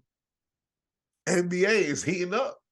So this last week and a half, everybody done scored 70, 60, 50. Bro, like Luka dropped 60 and the league went crazy, bro. Ever since then, Donovan Mitchell, like we discussed, somehow became a non-story in the worst possible time, dropped 71. And then Klay Thompson dropped 54. LeBron James has 47 and 43 in back-to-back games after turning 38. You got Giannis dropped 55. I mean, the points have gone astronomical. Do you think something has changed, or is this just players being like, you know what, I'm going to go top that? Or you think the defense has gotten that soft? I think it's a mixture of a lot of things. I think defense is definitely soft in the NBA. There's only a select few that really, really play defense. And I think one thing that I love about the NBA now is the bond a lot of these players have. Yeah. Like we were saying back in the day, like, Charles Barkley would throw a punch at Michael Jordan, but in real life, they were real good friends. Yeah. But like it was tougher back in the day, and now players are like, they all get along with each other and they speak out together and things like that. And it's not like any drama really in the NBA. Like, they're business partners. They invest together. I mean, I love the way the NBA is right now. Yeah, and I think as from a team standpoint, like everyone knows it's Giannis's team. It ain't Chris Middleton's team. It ain't Drew Holiday's team. They're there to be the second fiddles to him, but they trust their star. They trust their MVP, and they're going to feed him the ball. And if he's hot, like as a coach, what are you going to say? Find Drew Holiday in the corner for the open three? No, let Bulldozer fucking run through and just do what he does. And with LeBron James, man, I don't give a fuck if he's 50. If he's still putting up 20 points a game at 50, like, give that man the ball when he's hot. And Luka, like we're saying, like this has to be his MVP season. This has to be he called for that shit this year. Yeah. I mean, he is And going for it. I mean, Tatum is going for it. Jokic is going for it. Oh, like, yo, people are gunning for that award this year. But Luka's like, nah, boy. I think it's a whole mixture of things, bro. I think it's the fact that defense isn't played. I think it's trust in your players, and I also think it's ratings. I think it's ratings. I think like you need good ratings. Let them So score. Let them. who is it? Is it Adam Silver calling down? Yo, I need you to drop like 50 tonight, boy. Like, you I think don't he's know what doing it that? Or it's just I think like, I think it's a rule. It's just like, hey, you see all these bullshit fouls in the games during it, but like if you have a guy who's just fluid doing like layup dunk, oh, we can't really call anything on that. Let it play, let it ride, let it ride. Oh, he's at 50 now, let it ride. You know, don't be too soft or be soft on the calls on those ones or whatever. So I don't know. you know what I chalked it up to?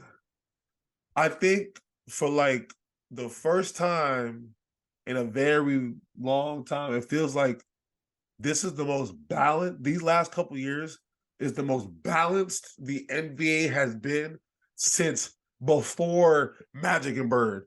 Like during the 80s, you knew Magic, Bird, Philadelphia, or Detroit was going to be representing a team in the finals, right? In the 90s, you knew Chicago was going to be there every year. You just knew, right? In the 2000s, you knew Kobe and Shaq, you knew Tim Duncan, and in the East, it was like, who knows, right? And then the LeBron years, you knew every year LeBron was going to be in the finals. This is the first time in which who really knows, bro? Like anybody can get got any night, bro. Like last year, the Pelicans were like an 8 seed and they took the Phoenix Suns, number one Phoenix Suns, to 7 games in the first round. A year later, the Pelicans are competing for the first seed like that quickly. Like there's no matter how great your player is, there's no dominant team. There's no big three anymore. There's no, overpower of powers in one team anymore. Every night, somebody got to bring it. And so I think, for one, it's the most balanced the league has been ever. And then number two, social media and stuff like that has made players want to put on a show every night. Like now it's become like it used to be a time in which we were scared that the regular season won't mean as much because people don't want to play, lower management. Oh, I'm not gonna take it that hard tonight because I'm trying to preserve my body. I feel like nowadays, when somebody does something great, because of how social media gasses that person up, it's that feeling that I want to get gassed up tonight.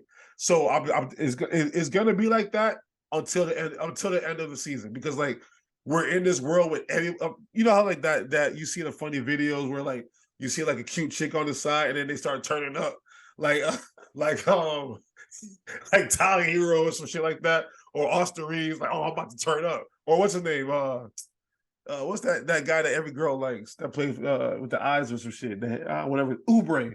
Oubre see a chick in the crowd, hit 8 rings in a row. It's like that every night now because social media does it. It's like social media is that drug. It's like, oh my God, he did 71 and they giving him this much likes. All right. And now it's become a league of like, all right, it's my turn tonight. You know what I mean? And you just let him, like you said, you let him cook. Like, bro, I'm watching this old man LeBron cook, and you can just watch the players. They were just standing there like, all right, go ahead, cook. Donovan Mitchell, bro, it's hard to score at 70 points. I'm telling you, bro.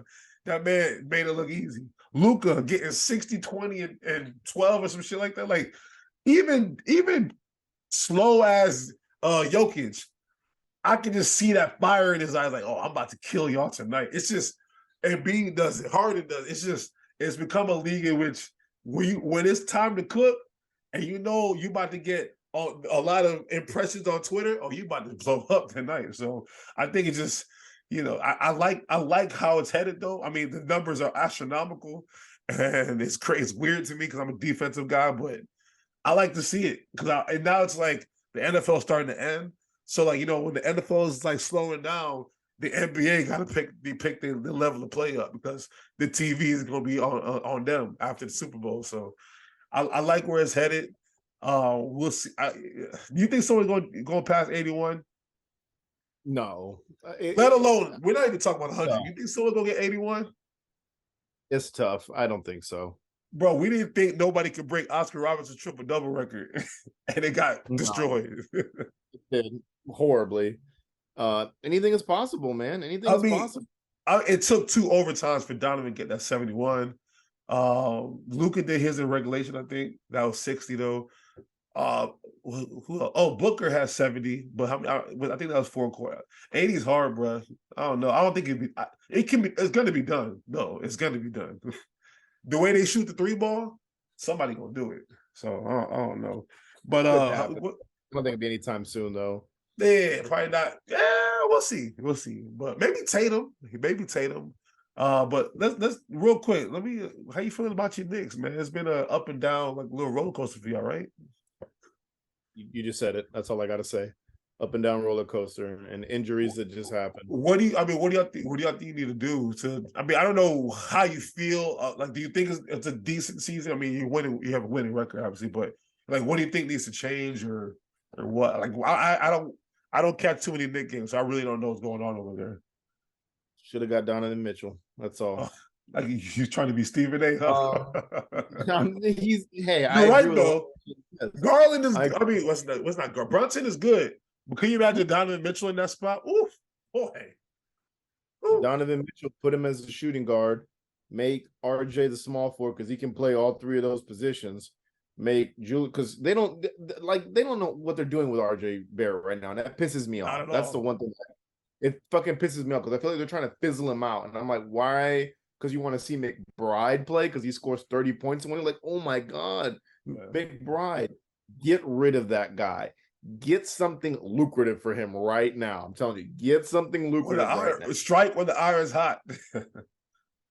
It's like Diggs for the Cowboys. Y'all should have traded him last year and got yourself something good.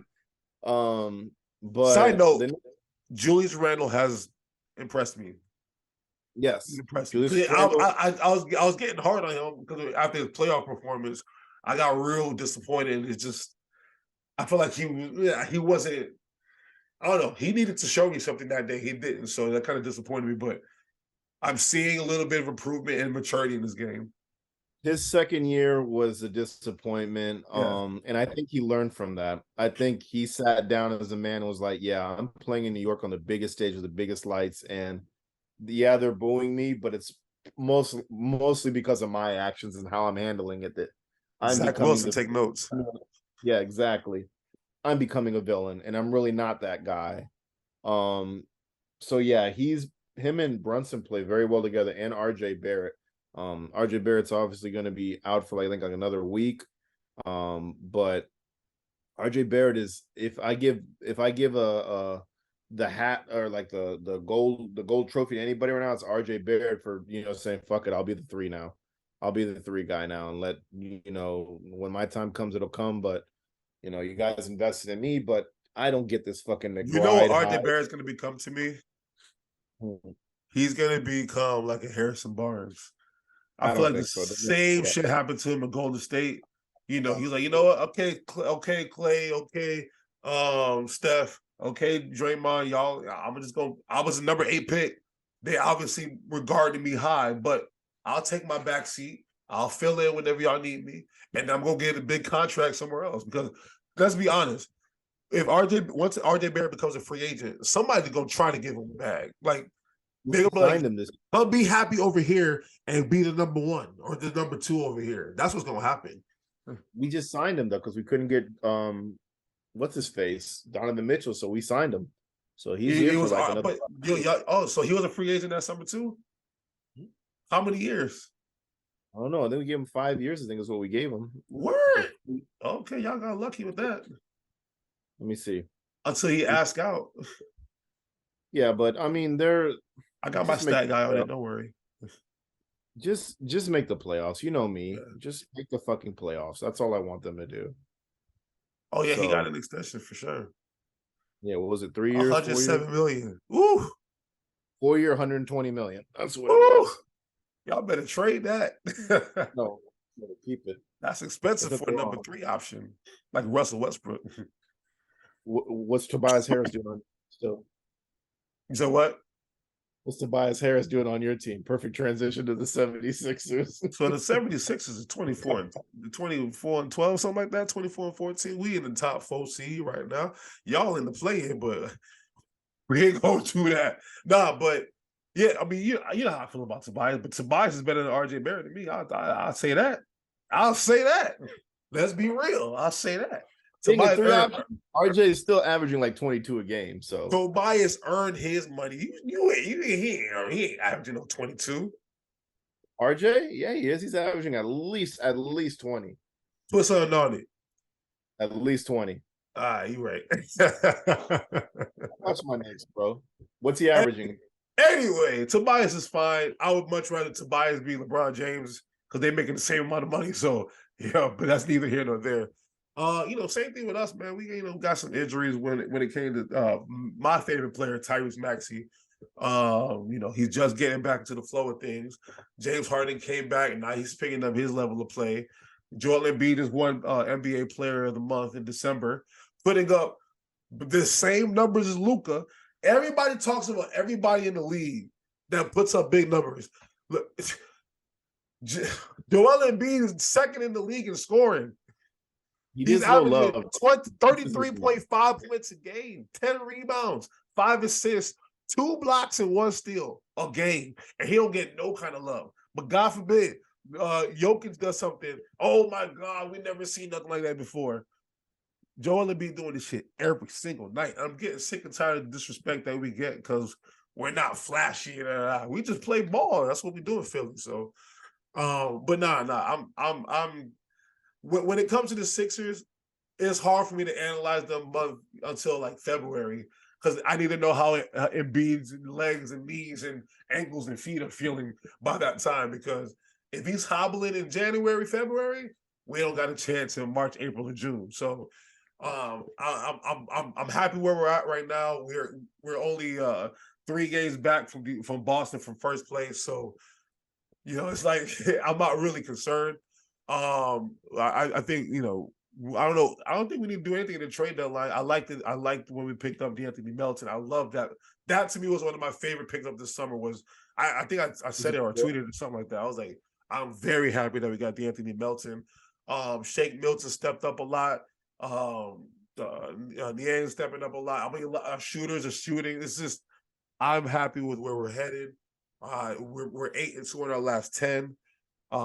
It's we beat the Knicks on Christmas. Oh, my bad. I was live texting A-Rod during the game. I said y'all played well in the beginning.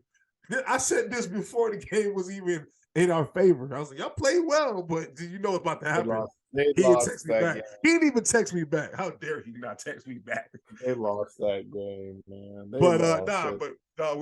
looking good, and y'all gonna be fine. Y'all just y'all stay healthy. My problem with y'all, man, I don't like how Thibodeau is, man. He gonna run y'all to the ground.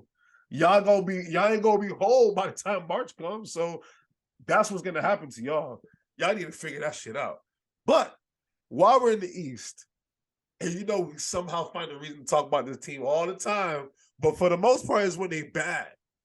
My brother, they won 12 games in a row. Talk to me.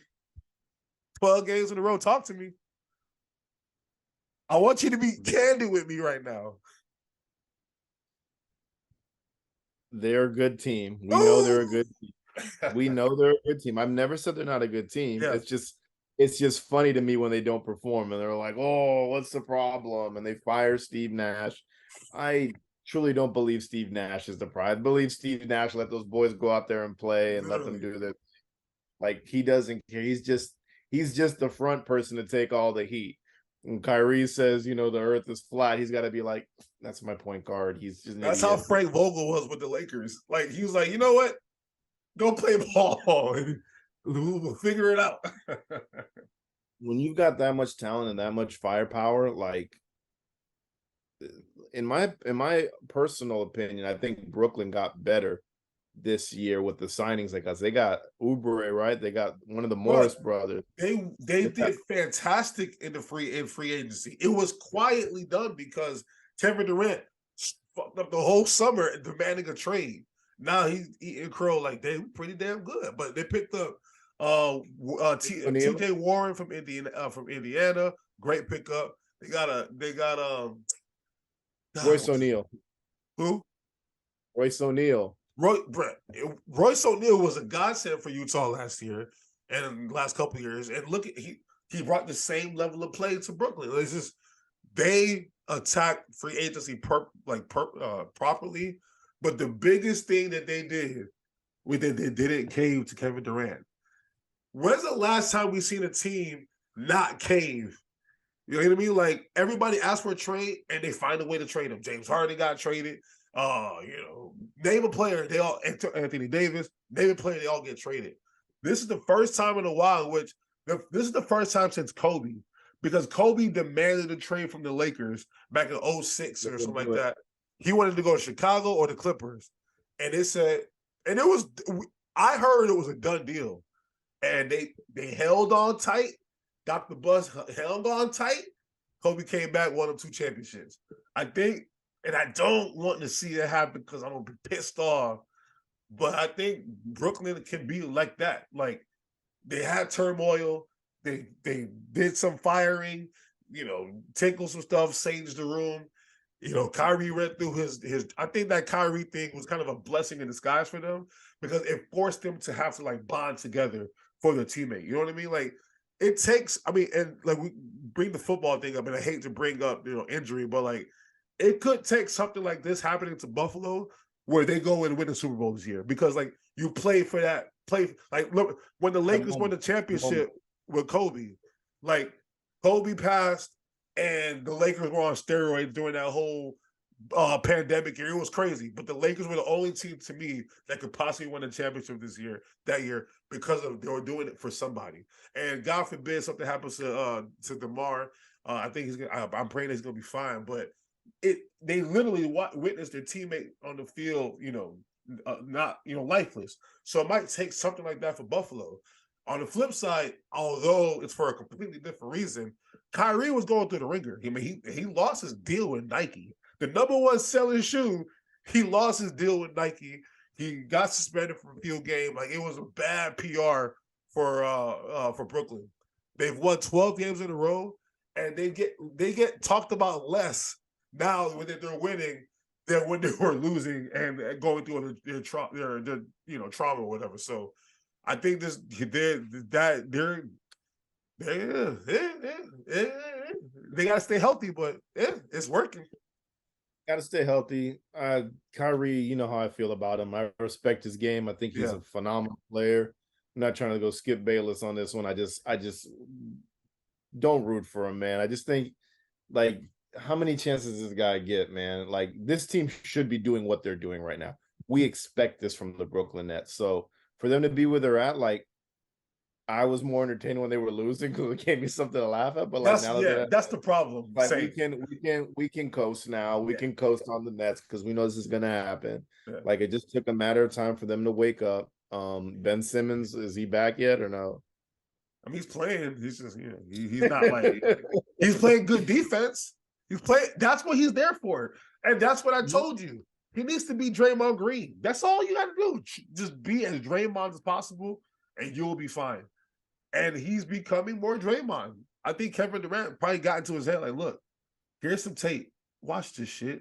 And just play like this. And we can become a dynasty. It's literally that simple, bro. Klay Thompson, Steph Curry, Draymond. Kyrie, Kevin Durant. Kevin Durant more superior to Klay. And Kyrie's talent level is right there with Steph. And you got Ben Simmons. To me, he's a lot more talented than, what's his name, Draymond. So it's a formula that could definitely work. And they're showing it right now. So that's definitely a team that we're going to have to look out for in the East.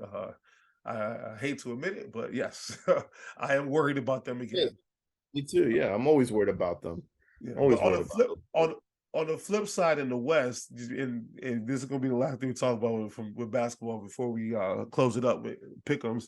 Have you been paying attention to what's going on with Phoenix? Oh, yeah, man. We mopped them up. Yeah, just not y'all though. Like they be getting mopped up lately, and they're now 2018 after starting the season like top seed in the West. They've lost. They're like 4-6 in the last 10. Now Booker's gonna be out for another month. There's this. There you see DeAndre Ayton fighting on the sideline with Monty Williams.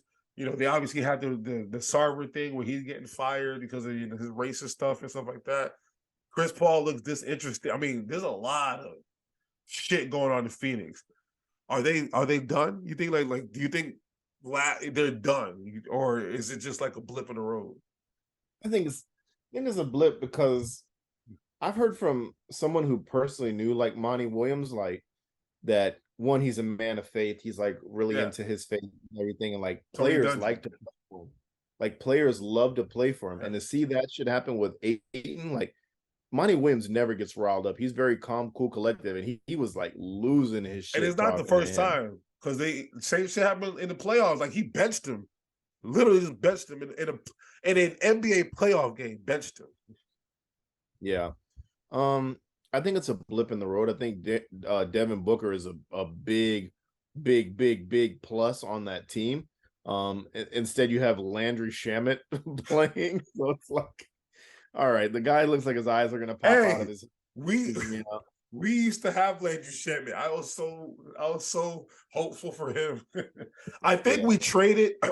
I think we drafted Mikal Bridges, your favorite player, and then we traded him to Phoenix for Landry Shamet or some shit like that. And next you know, Landry Shamet is playing. No. We did that with Matisse Thybulle. We drafted Mikal Bridges for his defense. And then we traded him for Matisse Thybulle because we thought he was a better defensive player. And Hugo was one of the defensive player of the year finalists, and gone to an NBA finals. And, score is better. they not having Booker is definitely going to hurt them. That I see that there. So until he comes back, there's going to be some woes until they figure it out. But Saric isn't playing good at all, man. Like that guy, I think he's averaging like 3 points a game or something like that. I expect more from him on that team. You probably don't even see the court no more. Yeah, but my boy Cam Johnson been out because of injury. Yeah, he's out too. That's another one. That's another one. Lineup now. There's nothing that's like Jamison Crowder hasn't played this year because he doesn't want to be there. Yeah, and everybody else on the bench outside of like Cameron Payne, who whoop-de fucking do, like Torrey Craig is, he's entertaining because he's been there for a while, but other than that, like there's nothing intriguing there. Like it's all boring on the bench. Their bench is not that good. I think they're dead, bro. I think they're dead. It's not a blip. I think they're dead, bro. I feel like something is off. You know how we talk about same state, bro. The Arizona Cardinals. It feels just like that. Like it just not smell good. It just I can sense dysfunction when they're on the court. I can just see it. If they had a Hard Knocks Phoenix Suns version too, whatever you see with the Cardinals, we seeing the same thing, bro. Like there's a dude that owns the team that was just forced to sell it for misogyny and racism and all this other shit. Like that happened in their locker room. And it's a team that lost in the finals and then got embarrassed by Luka. And it's just Chris Paul's getting older and Devin Booker is good, but for what? DeAndre Ayton was a pacer for a day during the summer until they matched his contract. He clearly doesn't want to be there because he feels disrespected by him. Ben Bench got into a verbal altercation. It does not smell good down there. This is It doesn't. It really doesn't look good. It is something definitely brewing there, and don't know what it is. That window closed quickly. I think it's just not being on the same page. I'm just waiting for Denver to make that jump, man. Denver always has like that team that could do it, and Denver will never make that jump in the history. While we're both alive in this lifetime, they're going to be the same team forever. When they did it with Dikembe, they did it with Carmelo, they're doing it with Jokic. They're always going to be just right there. But you remember, it's like they're a small market team, bro. And Milwaukee's the only small market team that I've seen that ever did anything. Like that was the most shocking shit I've ever seen. Because outside of that, you're always going to be just good enough. Indiana Pacers, just good enough. Detroit made it though, but it's just I don't know. To me, the Denver Nuggets are just we're not gonna see it. They should be so much better, but oh well. All right, let's do the pick'ems. All right. So obviously I took off, some games because it just didn't feel right. I don't know the final stats are going to be. I wrote it down and I fucking left it somewhere. I gotta find With it. You're we're going to make sure that A-Rod presents the final tally next week to see who won Pick'ems this year. I'm going to trust him with that. Well, let's start. We're going to start with the Titans and Jags. Winner of this game is going to the playoffs in AFC. In the trash ass AFC South, who do you got? Where's it at? Where's the game at? In Jacksonville. Give me Duval. I'm going the same, man. I need T-Law. I need my boy T-Law and Dougie P to do that. So we on the same there. All right.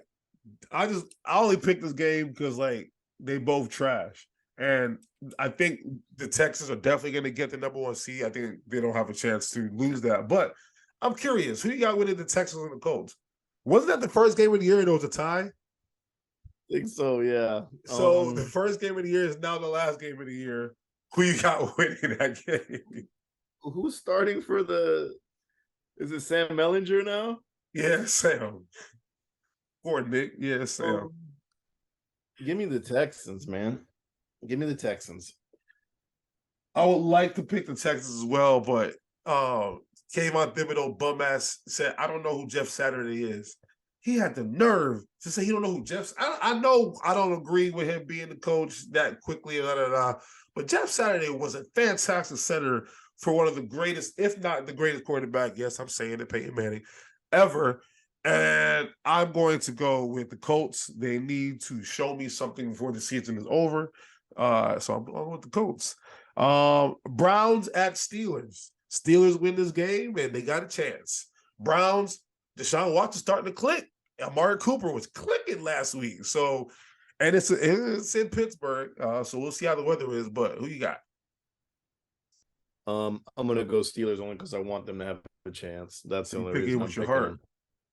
Yeah, picking up my heart on that one. I feel that the Steelers had a very emotional victory against the Ravens, and they might still be too much on an emotional high, and Kenny Pickett is going to revert back to normal.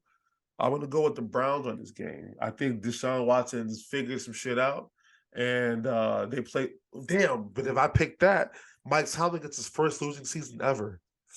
Damn, he's never had a losing season. I'm going with the Browns anyway. Tomlin's got ties for Damar too, so I think he's gonna make a very good emotional speech. He does. Damn, I'm going with the Steelers. I'm sorry. That's personal to me then. So I appreciate you for telling me that. That's personal. The Browns might still win, but that's personal. All right. Rams and Seahawks. The Rams dropped 51 on the Broncos just last week. Obviously, they lost this weekend, but the Rams have shown the ability to do shit. And the Seahawks need to win this game for a chance to lock in that NFC last spot. The game is in Seattle. The Rams have no picks to play for. Who you got?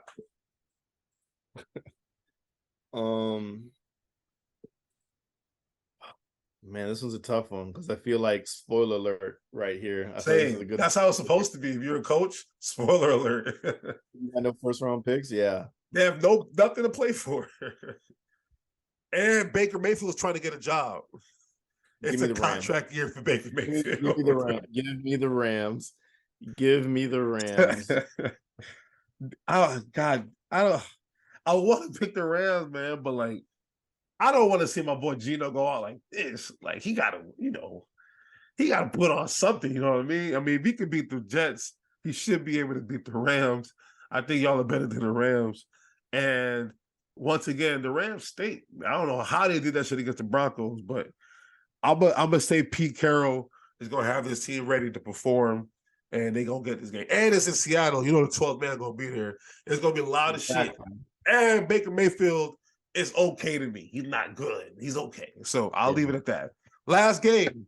Who is making the playoffs between the Lions and the Packers? Who you got? Oh man, don't do that one to me. The bad man or Dan Campbell? I'm gonna let you know right now. I'm going with the bad man. I want to see that. So I'm going with the bad man, Aaron Rodgers. My heart says Lions. My head says Packers. So which one do you trust? Give me the Packers, bro. All right, we're going with the bad man. All right. So I got the Seahawks, you got the Rams, I got the Colts, you got the Texans. We're gonna have the official final tally next week. Happy New Year 2023. Go ahead and drop all them links that we got. You can find us on Twitter at fair_weather_pod. Instagram, Facebook, YouTube, just search the Fair Weather Podcast. And where you subscribe or listen to podcasts, you can catch the audio there. Notice you didn't talk college football today. So, you know what? I'm gonna just address it right now because I typed it out and then I deleted it because I'm still sad. But I still have some silver lining because that's gonna be my word of advice for y'all. I mean, my word of wisdom or some shit like that.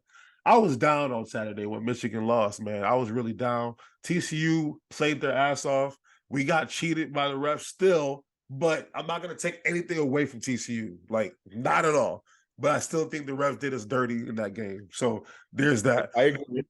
But outside of that, the most rewarding thing for me, I'm trying to watch the ball drop. I'm trying to watch the other ball drop left or drop right or in front. And it happened at the same exact time. It was beautiful. To watch Ohio State think that they were going to win that game and kick the worst field goal I've ever seen in my life as it turned into 2023, I was like, all is well. All is well. So I had the agony of defeat 4 hours prior, but damn, that shit felt good at midnight to see them boys in Ohio State depressed. Let's go, Georgia. I don't have a problem with TCU. Who you got winning that game real quick? Georgia, for sure. Yeah, TCU, man. I'm going Georgia. I'm going Georgia. If there's anything I watched, I was at the Green Lemon eating, and I was watching that game there before I went to any New Year's parties. How packed was it at the Green Lemon, by the way? Because we were trying to find somewhere to eat. We ended up going to a Fly Bar, but was it packed? No, it wasn't packed. True. But yeah, man. Every time you thought Michigan, because I was watching Michigan claw back, I was like, "Oh my god, they're gonna do this!" And TCU just has. That's why I couldn't even be mad. We screwed up a lot. We just and I texted right before the game. I said, as long as we don't try to do cute shit, we're not going to lose this game. We tried to be too cute in the first quarter, and the game was over by then. But the fact that we didn't give up made me respect that team so much more because they could have folded at any point. They kept fighting and clawing. But on the same token, that's why I can give TCU credit because they never broke. It never broke. Didn't break, man. That's for sure. So, oh well, always next year. That's all we got. Don't worry about it, man. Michigan will probably be back next year. I mean, we haven't gone to the championship game yet, but go blue, go blue. And USF, y'all did pretty good with the transfer portal. I need y'all to, kill it, man. I need y'all to make me a proud bull again. So, and roll tide, Bryce Young, roll tide. Peace.